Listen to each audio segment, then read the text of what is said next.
Welcome to my world, the world of the medical laboratory scientist.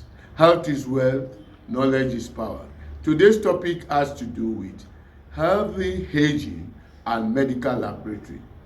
Healthy aging is living up to 70 years without any chronic disease, with all your mental, physical, and cognitive faculties all intact.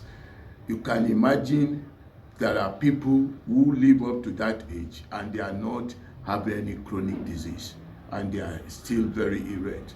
It's assumed to be a blessing. Yes, you can say it's a blessing, but it's also involved some self control, some effort from them. And this can also be achievable by certain recognition of some laboratory parameters that could assist, apart from the anthropometric measurements that are being helpful, where you are asked to take your BMI, the neck circumference, your waist circumference, and the values are very helpful in maintaining your internal health. Though from the outside, these measurements is a reflection of what more or less is happening in the inside before it becomes a chronic problem at advanced age. So my effort today shall be more on how the medical laboratory could help in making sure you attain that 70 years of age without the chronic diseases, or at least with minimal health challenges. So join me as I move into the slide section where I shall expose everything that I have in my upstairs. The outline, the objective, introduction, research findings, lab diagnosis recommendations are all that I shall be talking about here. The objective: to create the awareness of healthy aging and how the medical laboratory routine investigations could be of great help in monitoring deviations from normal values as a warning sign. The introduction: aging is a natural process that has a beginning and it must end naturally or accidentally, because everything must go back to health.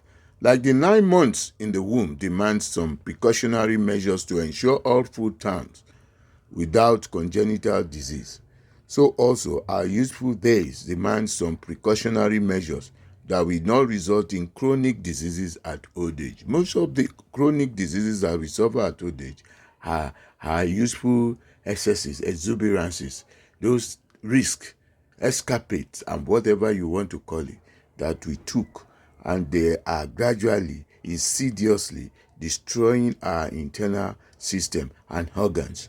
Therefore, let us understand some basic rule of healthy living, healthy aging, for healthy aging that will keep all our faculties intact at age 70. The maximum human lifespan is estimated to be 121 years, according to Harkin's 1998 findings.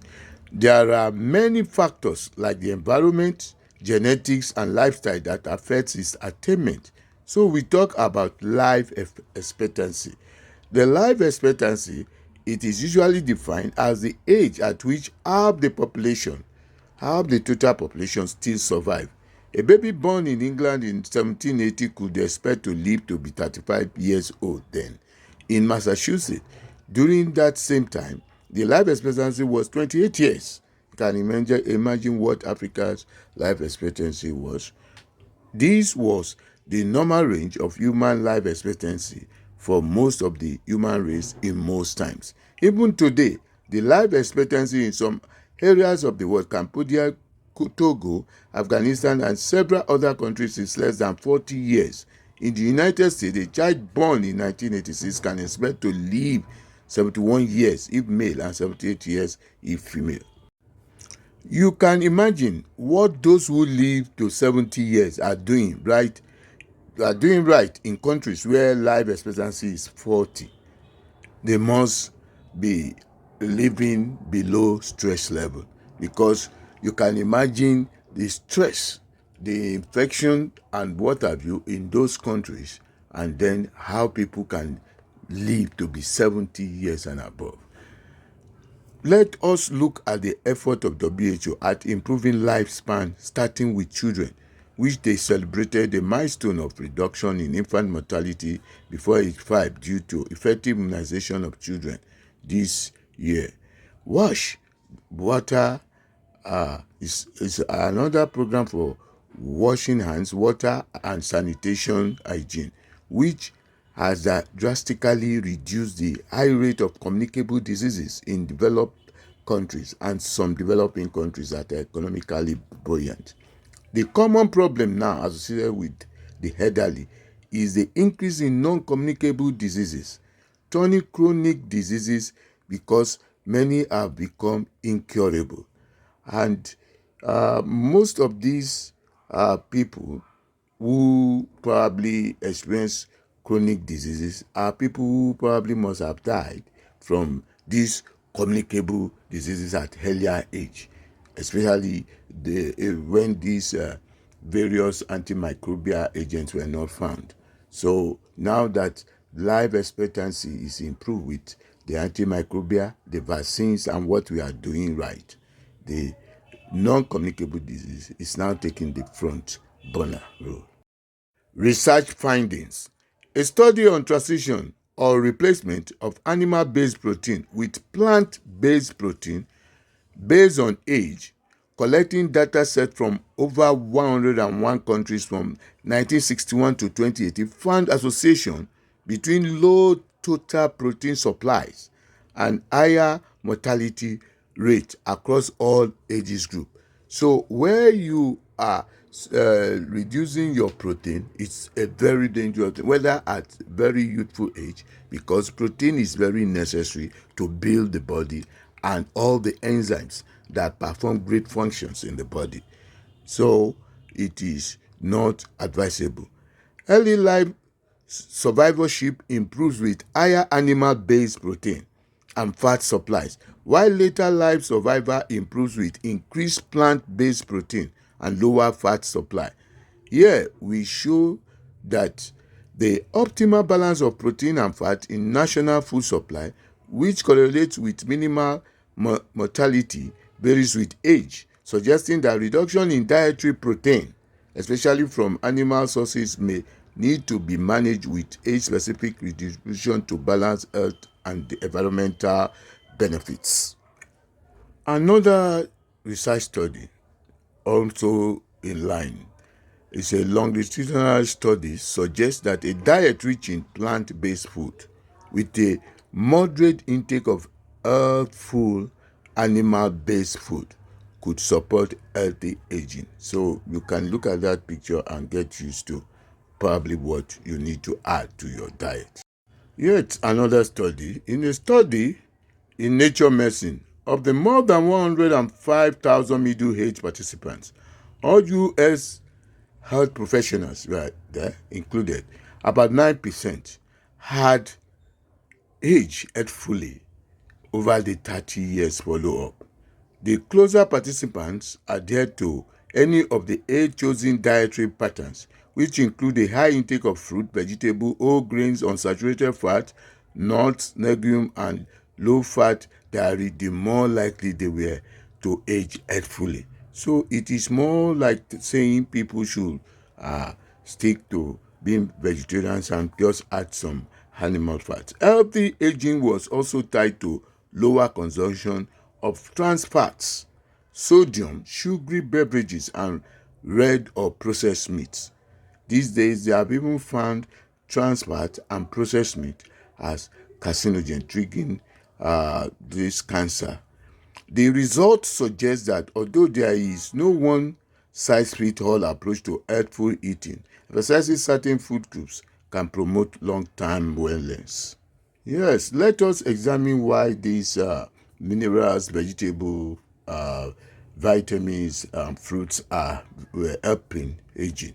Some of these alternate diets, good result obtained, could be zero down to oxidative stress, resulting from an imbalance between pro-oxidants and antioxidants, which is a significant factor in aging-related damage.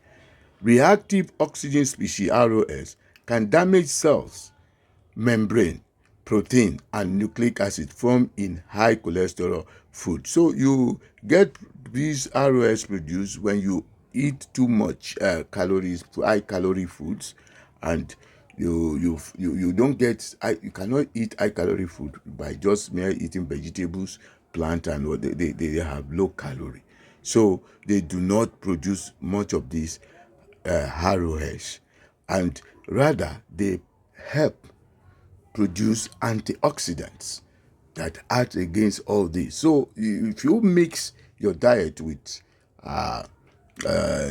these plant-based protein and vitamins-rich things, you more or less are helping to remove all these ROX. Antioxidants found in fruits and vegetables play a crucial role in mitigating the effect of oxidative stress by inhibiting the formation of free radicals or interrupting their propagations. Now, laboratory diagnosis. Yes, the lab plays a very significant role in early aging. Early aging in terms of chronic diseases is a check on the state of health of various organs and systems that the medical laboratory routinely examine, especially in ill health. People come to the lab when they are feeling sick, and in the process, the damages probably have been done. And so what we report is more or less the state of your health. That if it has damaged the organ beyond recovery, that is saving that organ, then you can hear of problems like kidney transplant and hearts and what have you, even prostate. These are things that you can do before it becomes prostate cancer. When it's even prostatitis, there are certain things you can do to remove that chronic situation. So these organs and systems don't just atrophy suddenly, but insidiously, which, if checked regularly, could help nip in the bud this deterioration. Metabolic syndrome is a cluster of conditions that increase the risk of heart diseases, stroke, and diabetes, all chronic diseases. These are chronic diseases generally. Check for high triglyceride in the lab, low HDL cholesterol, high blood pressure, or using drugs to lower it, high fasting glucose, insulin resistance, checking the various parameters, the cancers, liver cirrhosis, prostate, prostatitis, and many. Yes, recommendation finally. The recommendation is linked to medical laboratory efforts, which you can get, the support you can get by visiting the lab to check for some of these state of your organs. When you do the imagery test, all you can see is the damage that has been done, which becomes obvious. But there are insidious damages that are not open. They have not really deformed the shape of the organ. So you don't see them, and even the system too. So the laboratory is very highly recommended. Healthy aging is a choice that has to be made from the utilization of health knowledge acquired from childhood on, for example, watch, which emphasizes hand washing regularly. This hand washing saves you from even worms infestations. It's reduce the worm infestation that can damage internal organs too. Sanitations, when the environment is sanitized, children play around. So the various bacteria and contaminants that they take in, germs, and the hygiene is also important. When you brush your teeth and what have you, they will take your bath. These are also helpful in reducing the quantum of germs, organisms, infectious agents that could do which helps us reduce the dose of infectious agents that abound in our environment. Exercise is a must, regardless of age, because it helps burn out excess fats. One is tempted to overeat when food are sweet, especially carbohydrate food. And carbohydrate is the major source of energy that aids non-communicable diseases. Our lifestyle is another one.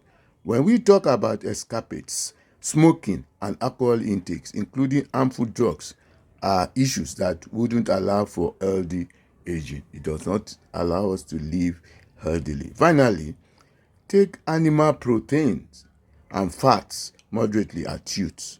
Then transition to plant protein and vegetable as you grow older. So if you like my presentation, please click the like button. Subscribe. More videos are on these my video channels.